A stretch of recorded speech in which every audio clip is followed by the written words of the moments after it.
3 rounds of discussion with a 20-minute time limit. Introducing first from a Zoom call in Columbia, South Carolina, Matthew, aka the Unbreakable Spirit. And his opponent from a Zoom call in Atlanta, Georgia, Daniel, aka the Executioner. Take it away, Matthew.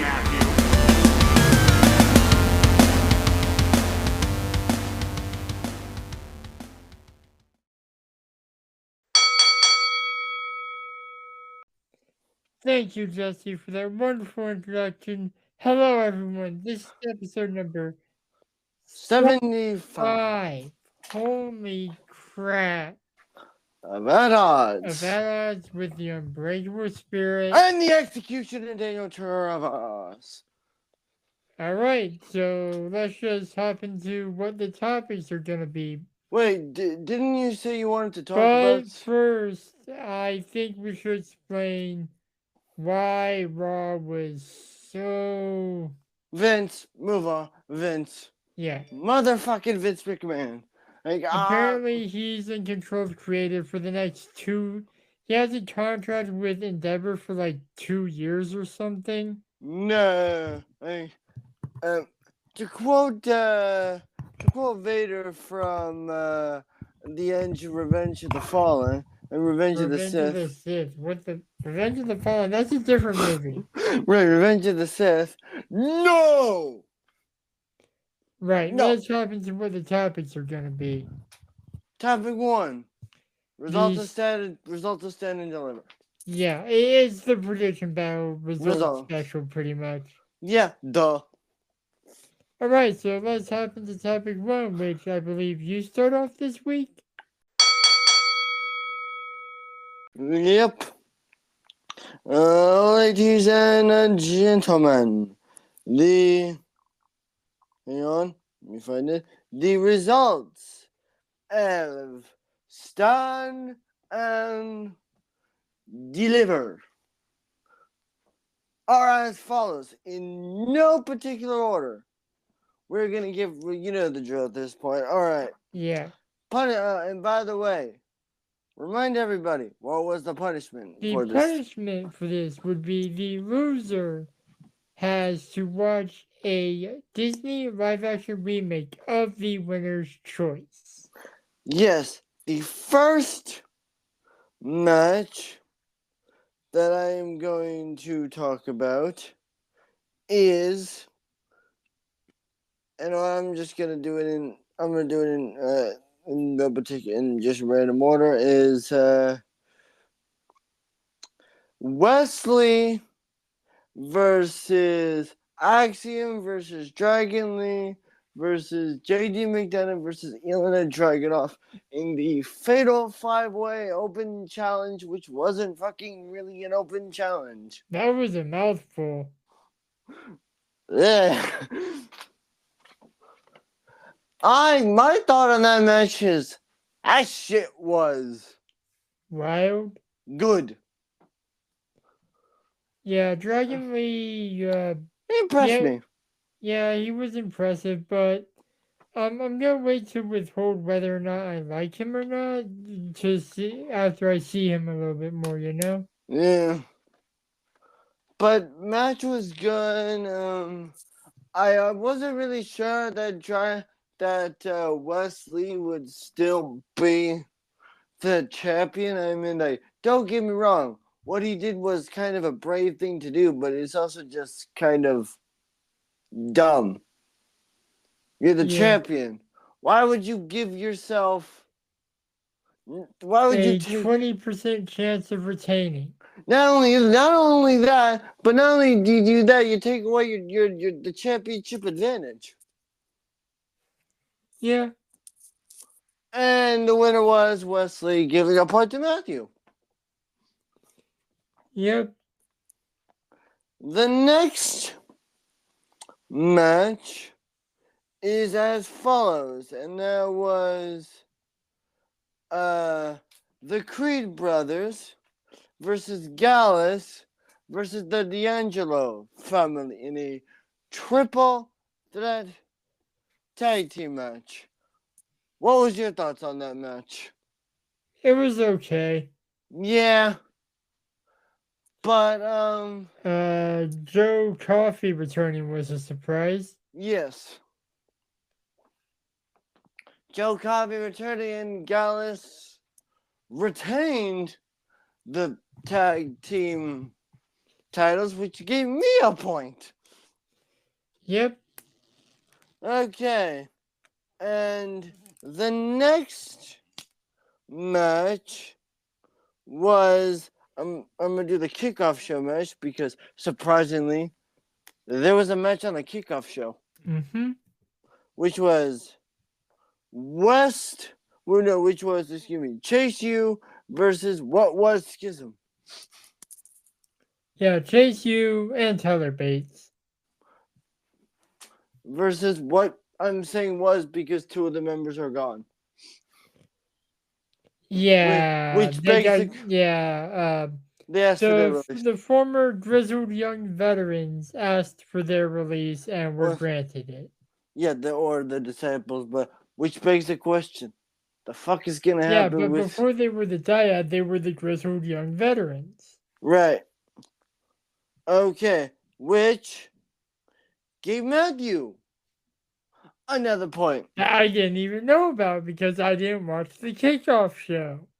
Yeah, I watched it live on TikTok. I just Lily, here's a true story, folks. I was scrolling TikTok because I follow WWE on TikTok. I saw that there was a match, and I'm like, well, might as well leave this shit on. Yeah. And yeah, Chase U won.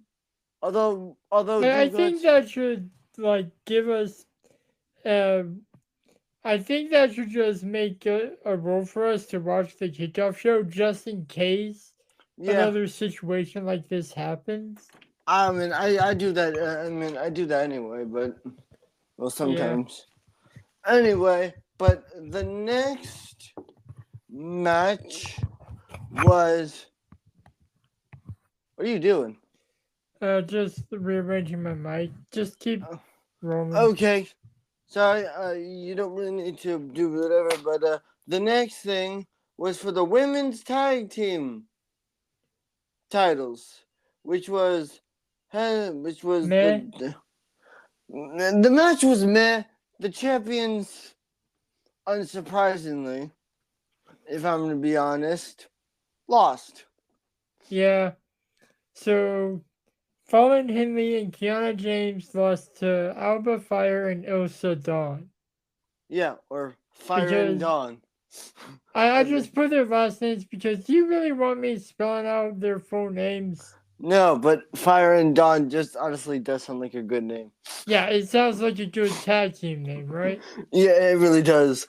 But the next match, which was supposedly Johnny Gargano's last NXT match, which was Johnny Gargano versus Grayson Waller. Which should have happened much sooner, mind you. Yes. Okay. But we talked about that last week. Yeah. The match was... I thought that this match was going to be a lot more violent, to be honest. It's like all this build-up, all this participation, all this that you've put into this one match, and it's just not... it's not... You guys are... It's not like... you two are just violently beating the crap out of each other like you've been waiting to do this shit for months. The fuck? Like, in the build-up, Gargano even pulled that fake cameraman trick. That we've seen numerous times before in WWE. Yeah.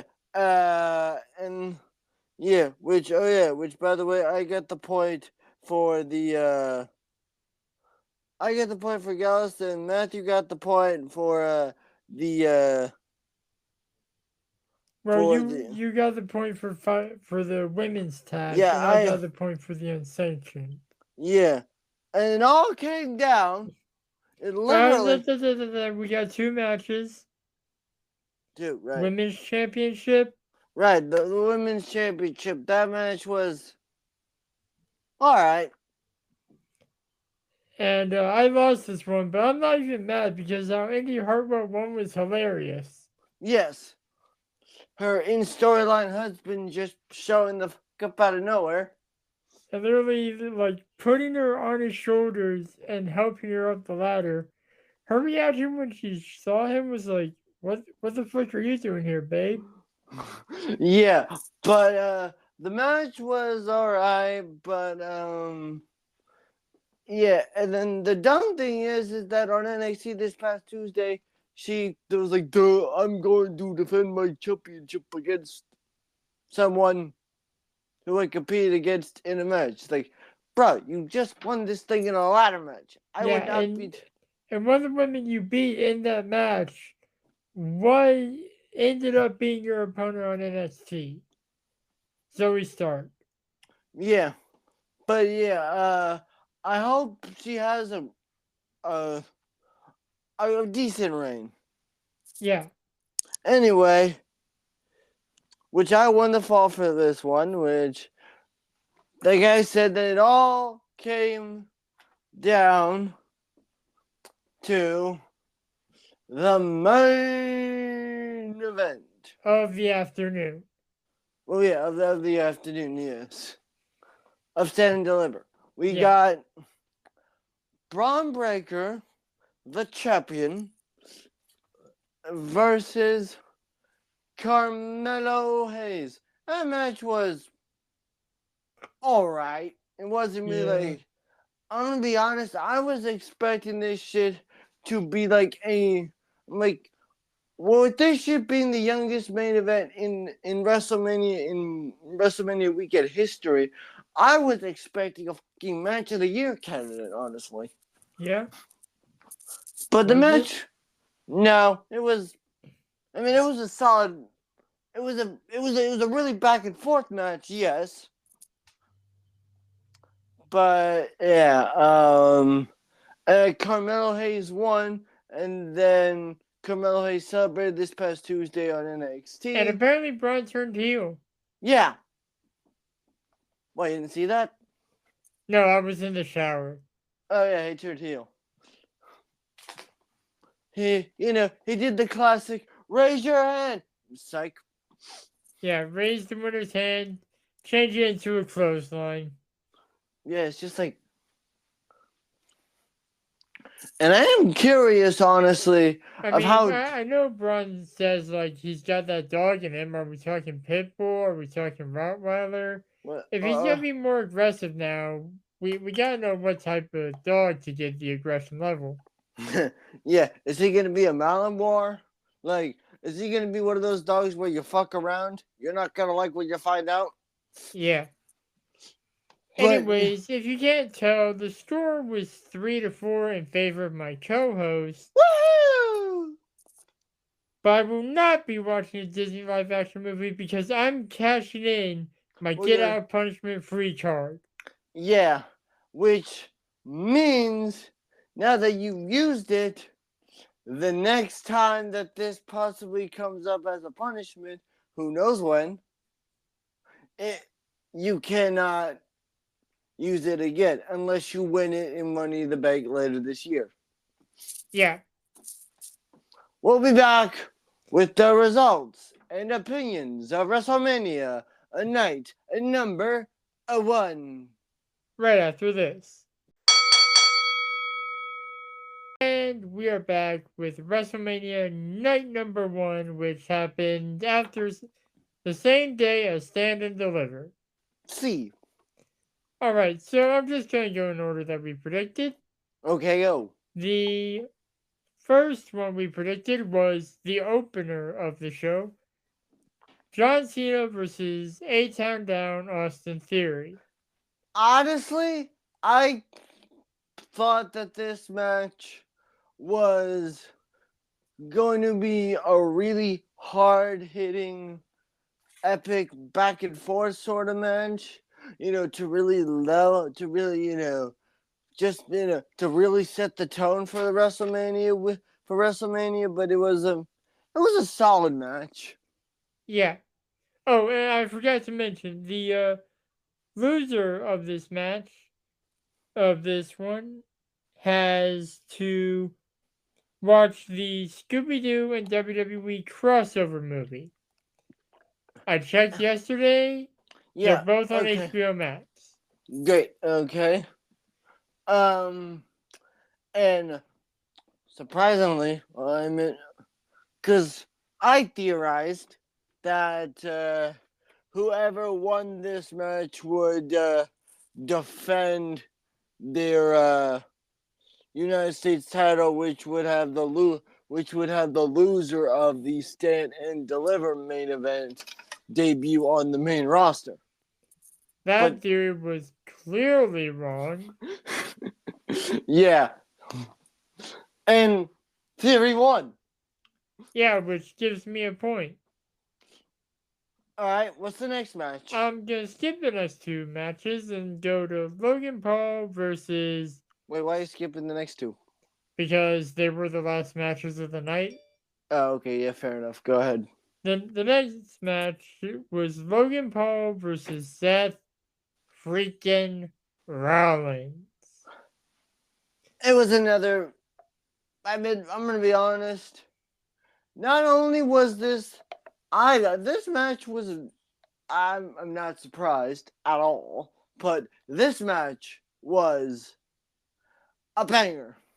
KSI was a surprise. Yes. He said he would never do WWE. And then they got look what happened. But he was dressed up as a bottle of Prime at the grandest stage of them all. I mean, like that's a hell of a way to do a product placement, honestly. But yeah. Fuck, Siri? What? Siri just activated? Siri, shut up. But honestly, yeah, I got sent through a table by his business partner. But honestly, this match was very good, and I kind of do feel bad for Logan Paul because not only was I have heard that Seth Rollins has says that it would be foolish of WWE not to re-sign Logan Paul after being in the ring with Logan Paul. Oh, so Seth now likes Logan in WWE. Yeah, he's like, yeah, but I also kind of feel bad for Logan Paul because this was also on Logan Paul's birthday. Yeah, but the question is, does Logan Paul want to work for WWE's new parent company, Endeavor?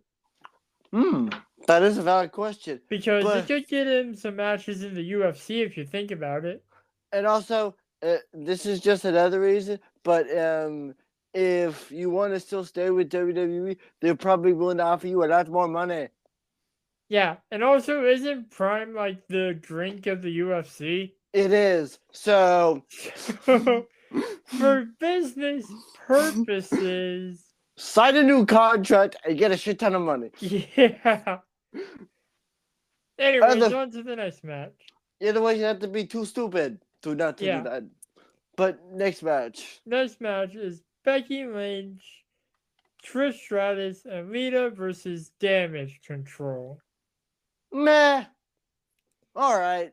Yeah, just meh. Like, the superhero, special entrance they had was okay, but also really weird. Yeah, and Damage Control has been, I think, already damaged. Yeah, they were good when they first started, but these days, not so much. No, but Becky's team won with the manhandle slam from off the top rope. Yep.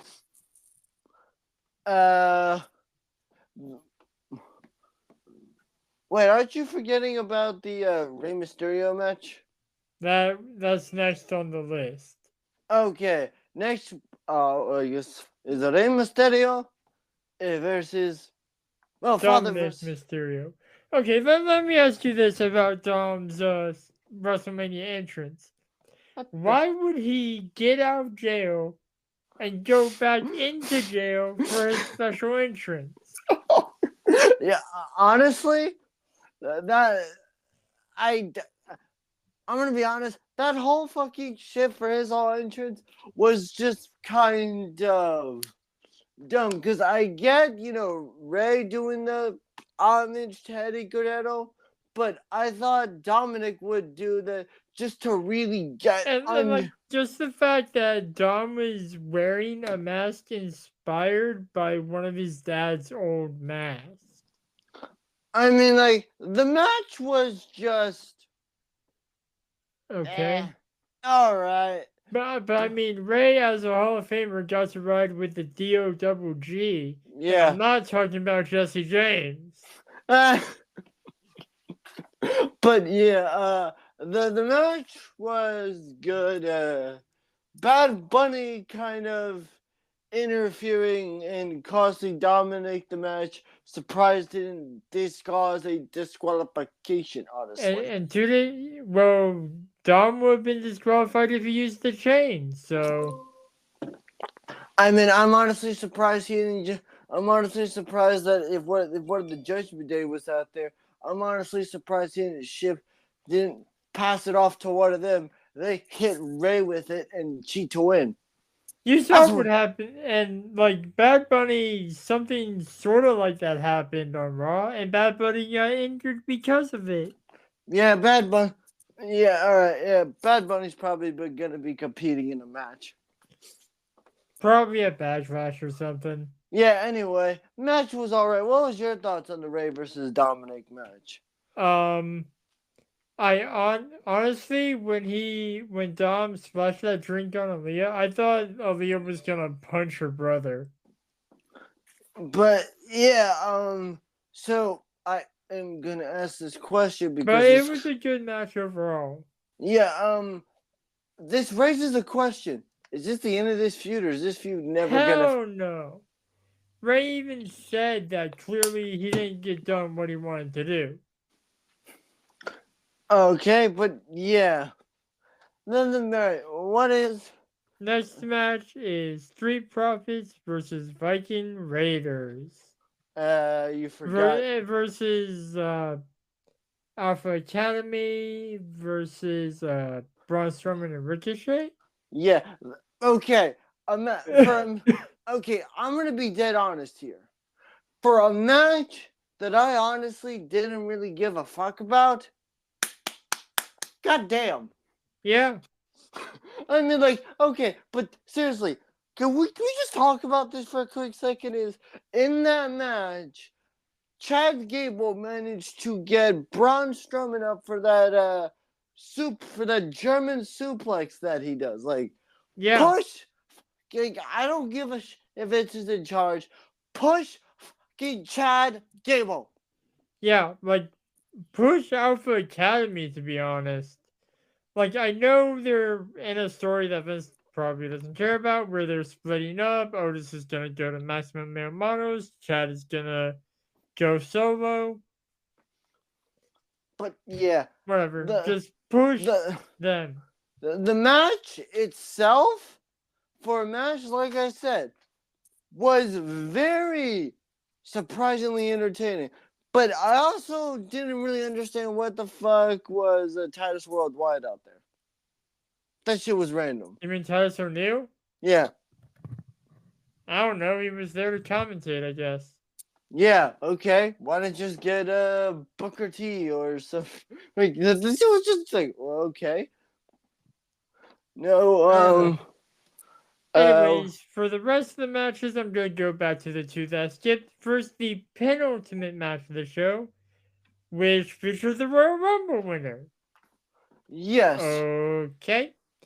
Charlotte Flair versus Rhea Ripley for the SmackDown Women's Championship. I'm going to say this. That shit was a banger. Yeah. Like, was it match of the weekend? Probably not. It was, I mean, compared to the main event, it's a close second. Yeah. But I mean, like those two women okay, I'm gonna say something that I told you already, but compared to the first time those two fought at WrestleMania, compared to their second encounter, wow. Yeah. Not to mention on Raw, they might have teased the women's title unification match. Yeah, great. Yeah, that's fucking great. Yeah. Sure. That's what you need to make your women's division even more desperate for championships. Yeah. But the match was a banger. And you But won that one. yeah, but which hey, by the way, in case people don't realize, yeah, I won this thing, but all Charlotte Flair has to do is win the women's championship 3 more times, and she will break her father's record. But I've also heard that Ric Flair has said that she's a 21-time champion. Yeah. So he's an unreliable narrator for sure. Yeah. Anyways, Charlotte is currently taking a hiatus from WWE, and when she comes back, she'll probably go after either the Raw or SmackDown women. Yes. Anyways, ladies and gentlemen, the main event of the evening of WrestleMania Night 1 was a tag team match for the undisputed Tag Team Championship. Sami Zayn and Kevin Owens versus the Usos. No, I'm gonna say this. That match was insane. That match was a fucking banger. Hell, I don't know if you realize this, but the one time that when the 1D got kicked out of, that was the first time the 1D has ever got kicked out of. Ever. Yeah. I mean, like, to be honest, I get that. I know that this match had a lot of history, and I get that this match was a normal tag team match, but it begs the question: what would have happened if you took that undisputed tag team titles and it wasn't under a normal tag team rules? What would have happened differently? Would have the Usos won? That's a fair point. Because but luckily for the prize fighters and the Zaniacs, it was a normal match. Yeah, I don't know what Kevin Owens fans are called, so I'm calling them the prize fighters. I mean, but I honestly will say I was surprised that Kevin Owens stuck around, because I thought that he would betray Sami. Like, wait, this guy already, he's like, this guy betrayed me because of these motherfuckers. Why would I risk my neck out for you? The enemy of my enemy is my friend. And also, they're best friends in real life. Yeah, but Usos lost, which was surprising. Which got them in trouble with the Tribal Chief on Raw, obviously. Yeah, but it was surprising that they won. But it just let's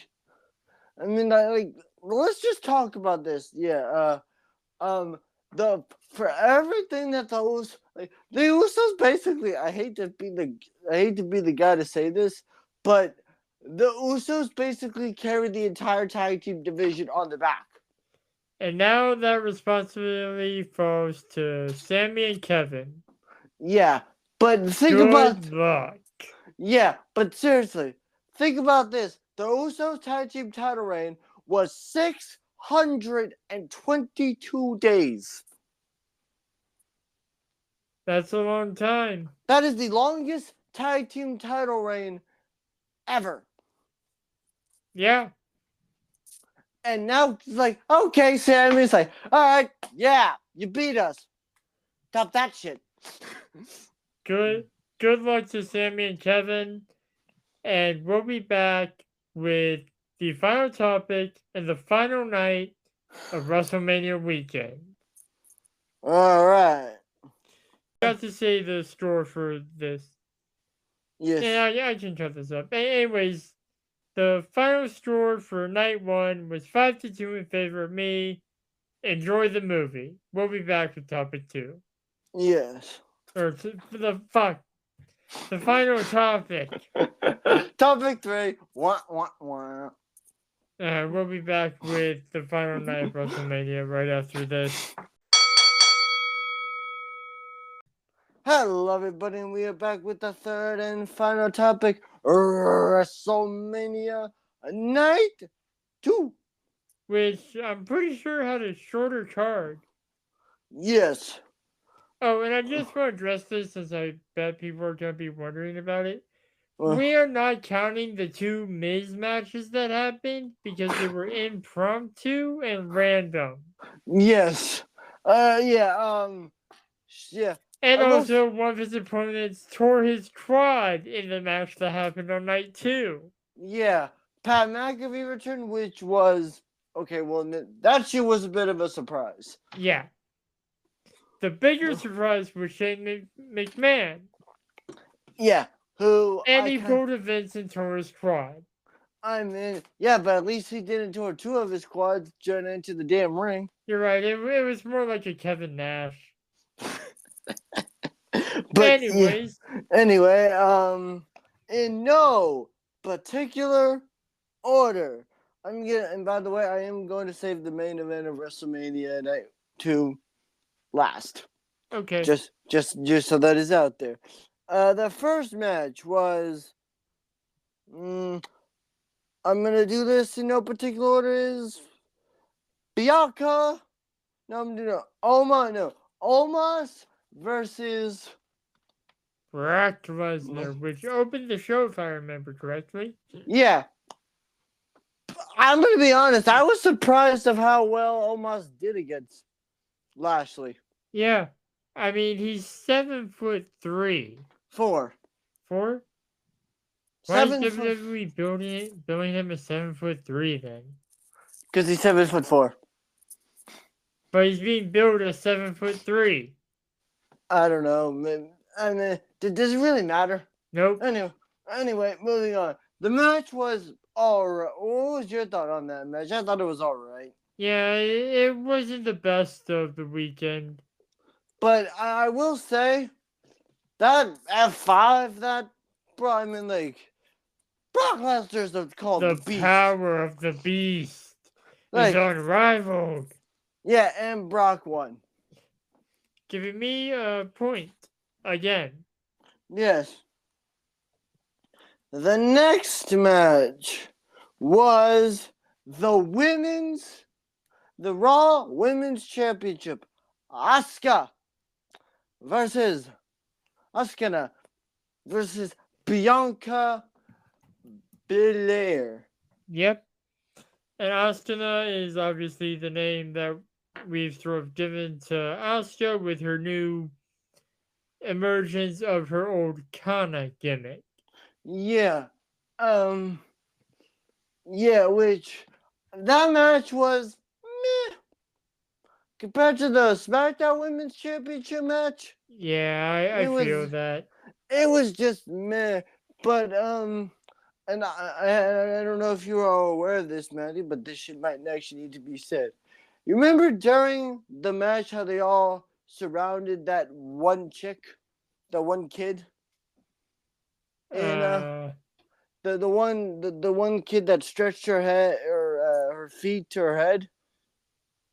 Kinda. Well, apparently the real reason is because that kid lost her mother that same day. Oh, that's really sad. Yeah. Anyway, moving on. And Bianca retained. Yeah. Which gave Matthew me an early lead. Yeah. And honestly, one of the matches of the night, I think you know the match I'm about to talk about here, the triple threat for the Intercontinental Championship. Yep. Christ. That shit was a banger. Yeah, for real. I mean, like I heard Triple H say this in the WrestleMania in the WrestleMania press conference, he's like, "That's why I'm glad I'm retired." Because you would have to worry about Gunther's chop. Yeah, probably. But okay, that match was a god. Like that match was a classic. Like there were some points I thought Sheamus was going to win, and I still think they robbed Sheamus of his opportunity to win it, to become an Ultimate Grand Slam champion at the grandest stage of them all, honestly. Yeah. But that shit was a goddamn thing, and what happened is, Gunther retained by he powerbombed, like he literally powerbombed Sheamus, then he powerbombed McIntyre onto Sheamus and pinned McIntyre. Yeah. And now sorry, you can finish up. I was gonna say is that might have been one of the, like, just watching that shit last night on night 2 of WrestleMania, that shit was like, fucking cringe. Like, you cringed every time. Yeah, that was one of the matches of the weekend. Yeah, that was just like even Michael Cole was clapping. He's like, why am I clapping during this? But seriously, that match was a goddamn, as Sheamus would say, a banger. Yeah, now, you guys, if you listened to last week, honestly, you should listen to all the episodes and follow us. Neither of us picked Gunther to win, so, nobody won. No one got that point. All right, the next match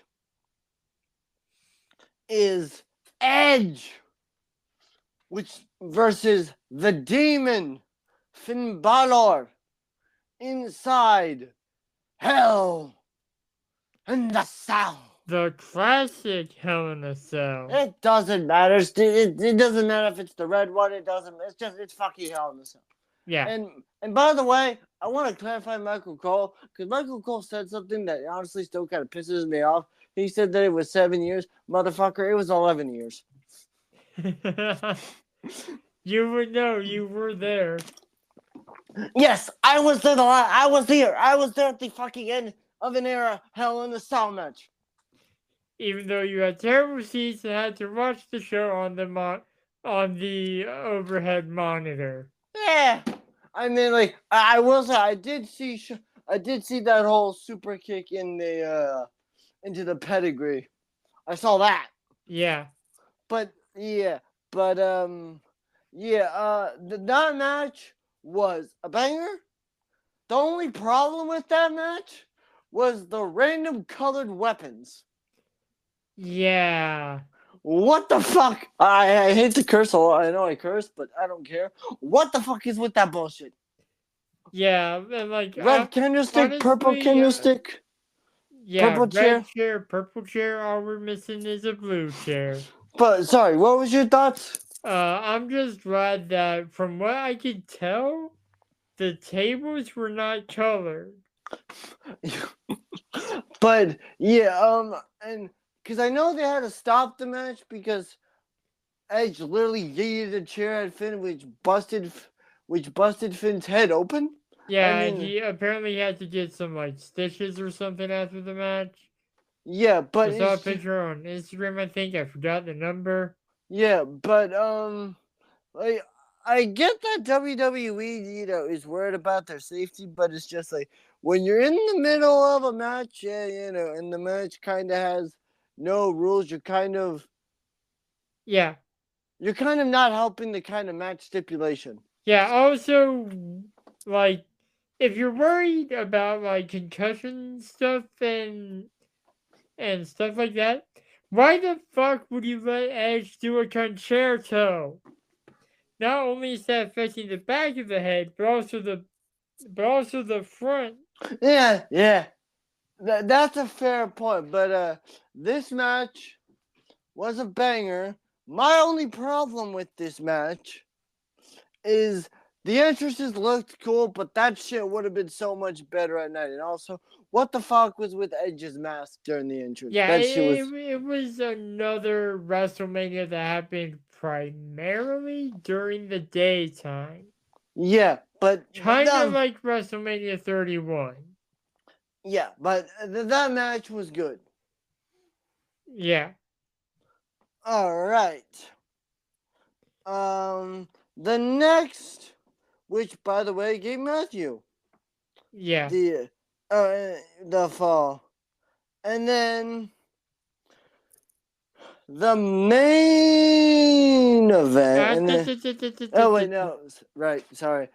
The women's showcase match, which honestly, I'm not surprised you forgot about this match because it is very forgetful.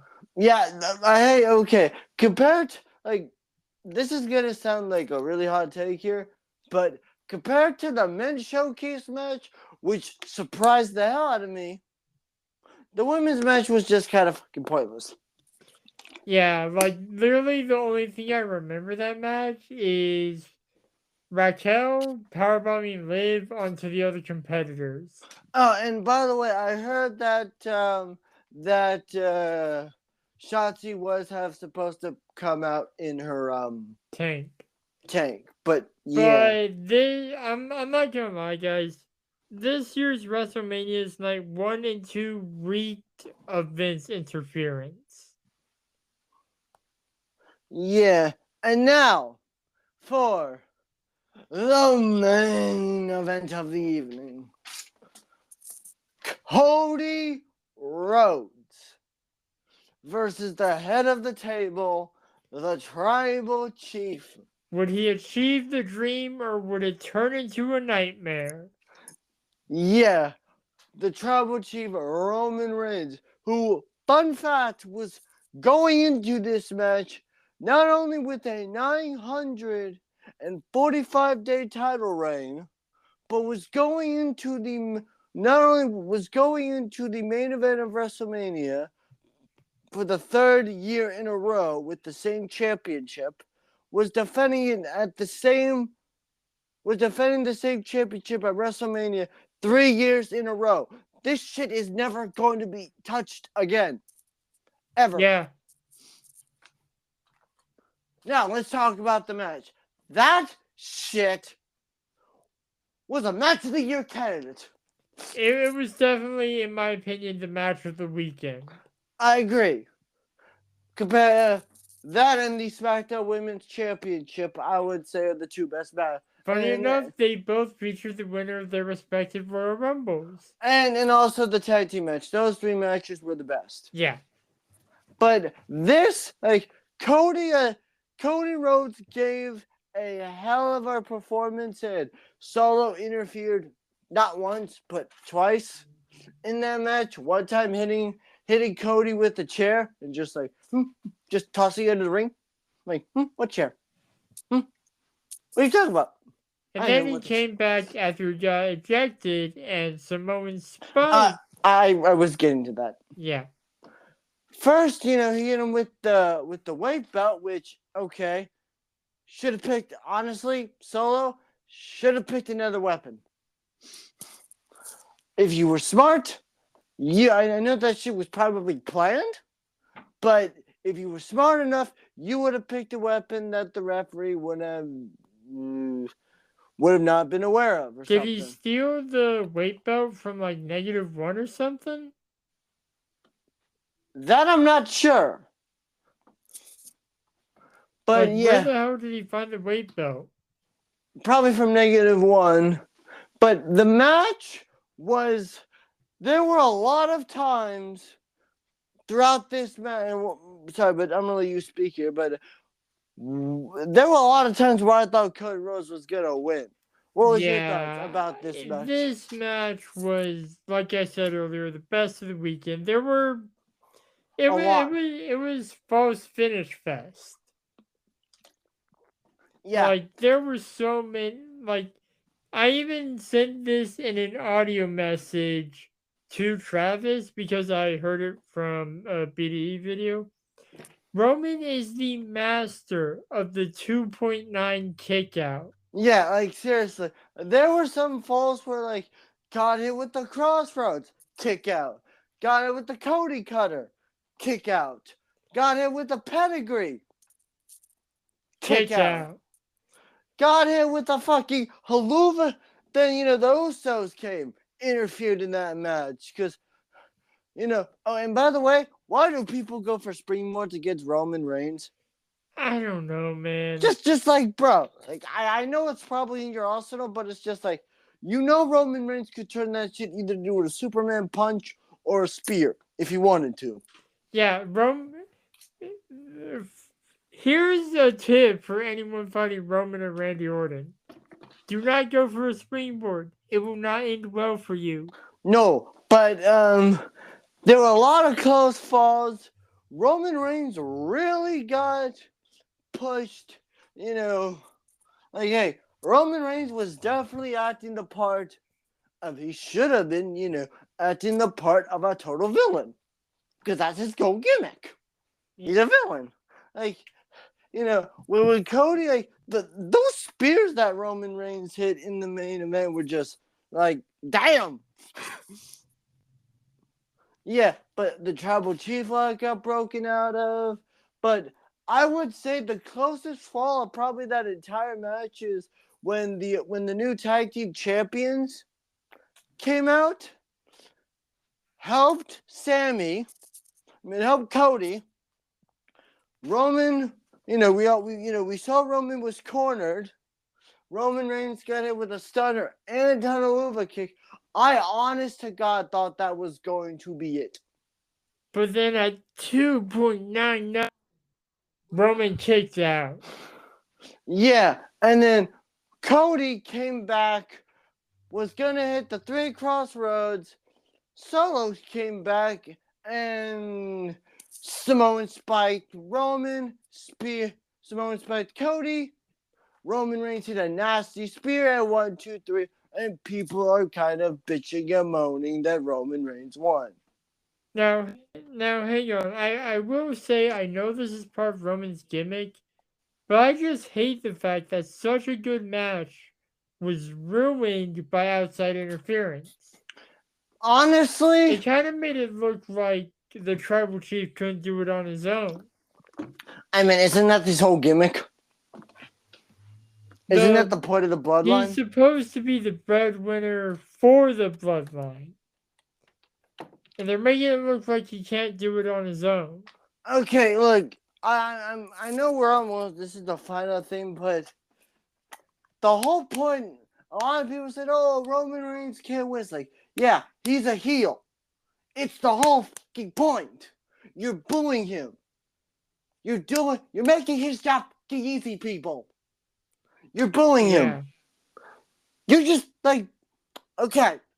And I've said this once before, and I'm going to say this again. If you're booing a heel, that's the fucking point.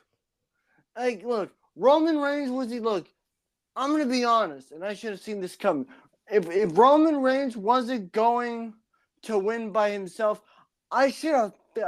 we all honestly should have fucking figured that the bloodline was going to interfere in some form or fashion. Yeah. Because... And maybe like the Usos were trying to redeem themselves before Roman would give them an earful, probably on SmackDown. Yeah. By helping him because they failed on night 1 and they were worried that the Tribal Chief was going to fail on night 2. So the 3 Fatu siblings decided to assist. But think about, and I don't know if anyone considered this, but anyone consider the reason that Solo Sikoa interfered a lot in this match is because he felt like he didn't want to follow the Tribal Chief as well because he lost to Cody on Raw. Yeah. But anyway, yeah, Roman Reigns wins, but I'm going to say this. Roman Reigns is still the undisputed Universal Champion, but I really got to say this, and I mean this way with every word.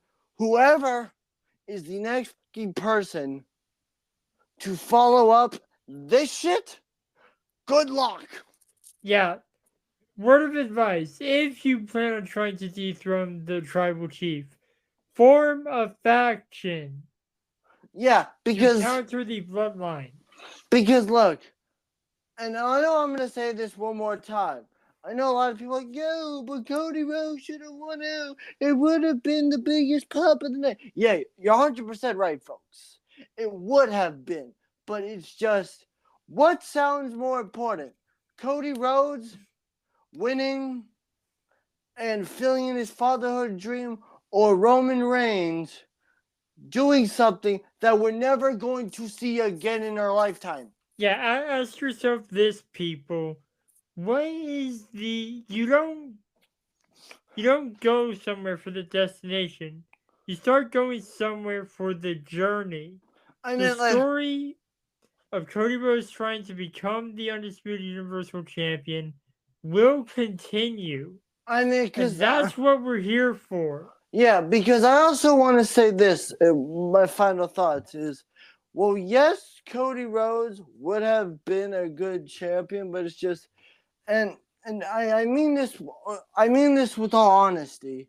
Well, Cody Rhodes has gone through a massive journey over the past 6-7 years, and but Cody Rhodes hasn't suffered enough to go through to become champion. Because remember, he only had like 4 matches in his first run, minus he tore his quad, his pec during to get ready for the Hell in the Cell match. But yeah, that's it. All right, we're done. You need to reveal the score, dude. Oh, okay, yeah. Or do you want me to do it? Final score: 3-2. Matthew won. Goodbye. Enjoy the Marine 3 home front. Bye. Roll that outro. Thank you for listening to At Odds, hosted by the Unbreakable Spirit and the Executioner. Edited by the Unbreakable Spirit. You can follow me on Twitter and Instagram at MTS_life_0126. You can follow me on Instagram at DanTravis121, and you can also follow me on the Twitter at DanTheExecutioner21. And you can follow the podcast at Odds Podcast. We'll be back next week with more debates and discussion. But until then, the Executioner and the Unbreakable Spirit will still be at odds. Thank you, losers.